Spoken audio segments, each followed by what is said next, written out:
The Knight and the Last Dragon. In a wide, flourishing valley lay a magnificent kingdom. Farmers, merchants, and craftsmen lived there, trading their wares in the colorful markets. Children played in the alleyways while knights in shining armor rode through the streets.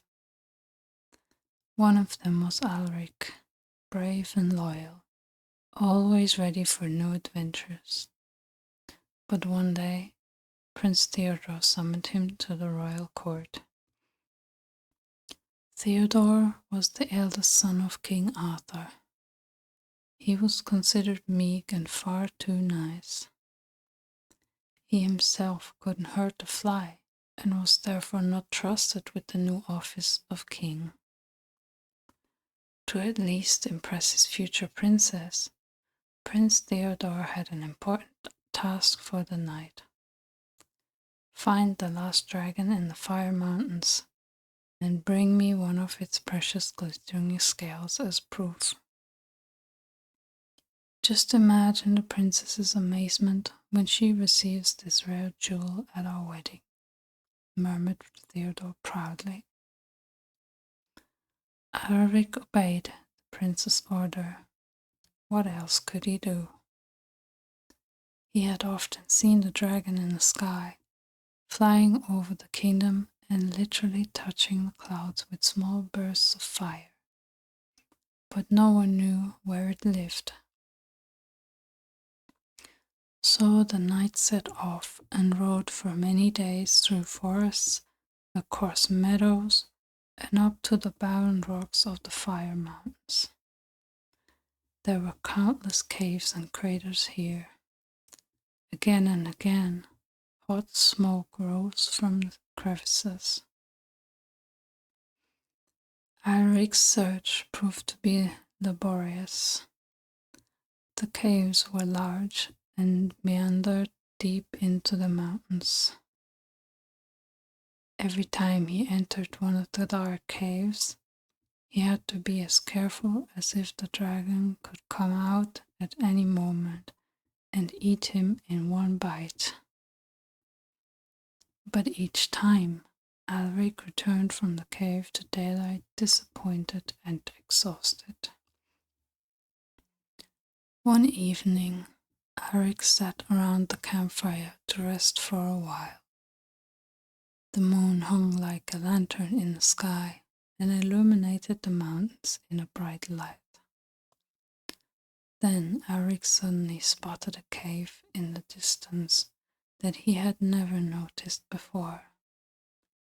Curious, he set off with a torch. Charred stones lay in front of the entrance, and a warm wind blew through his hair. Suddenly, Alric's muscles tightened. He was now certain. This must be the place, he muttered, and cautiously stepped inside. The dragon lay deep in the cave. Its scales glittered in all colors, and its eyes sparkled brightly and friendly. "Why are you here, knight?" the dragon asked in a deep voice. Alaric swallowed.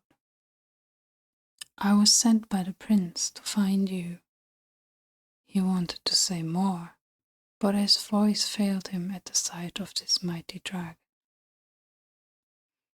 The dragon snorted softly and bowed his head. "And you think they can come here and defeat me just because your prince asked for it? Many knights have stood here in my cave and wanted to bring something from me to one of their rulers."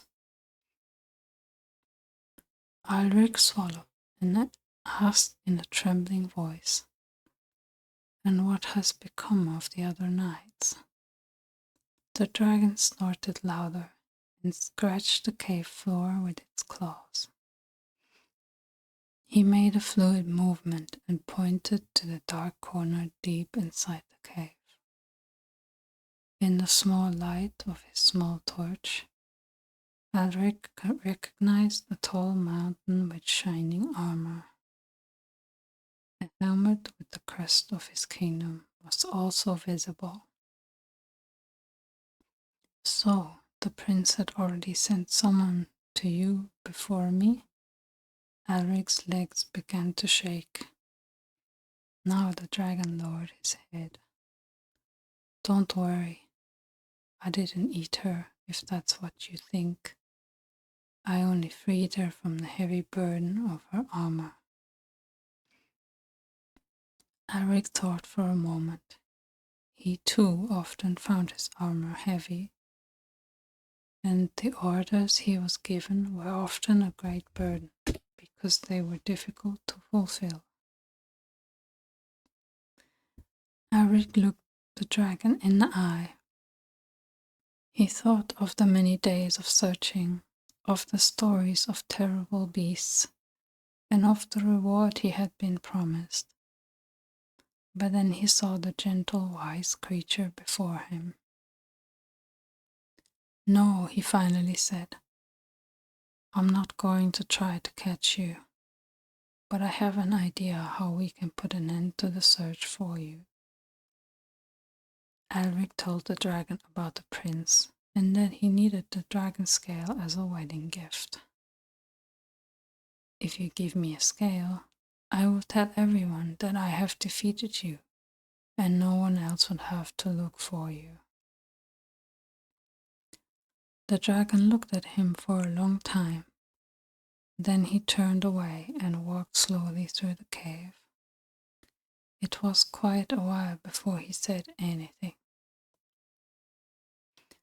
I haven't trusted anyone for a long time, he finally murmured. How am I supposed to know that you'll keep your word, that you won't bring other knights here after all? Alric stepped closer and placed his hand on the ground. I give you my knight's vow. It is the strongest oath I can make. The dragon paused. He secretly liked the knight's idea. He had grown tired of being constantly disturbed and ambushed in his deep sleep. Finally, with a slow nod, he detached a single scale from his back with his paw and held it up. It sparkles like a diamond, Alric whispered enthusiastically. Take good care of her, the dragon whispered, and bowed his head heavy in farewell. Alric took the scale carefully. I promise you that. When he returned to the kingdom, the prince marveled at the beautiful scales. How did you manage to do that? He asked, looking over at his father in amazement. Alric tried to put on a somber face. That will remain my secret. But no one needs to look for the dragon now. The next day, the prince announced throughout the kingdom that the dragon had been found and defeated. Now nothing stood in the way of the wedding with the princess. Flowers were picked all over the valley, festive tables were set up and songs were practiced. And deep in the Fire Mountains, the last dragon slept peacefully. Never again did a night enter his cave, and no one disturbed his sleep.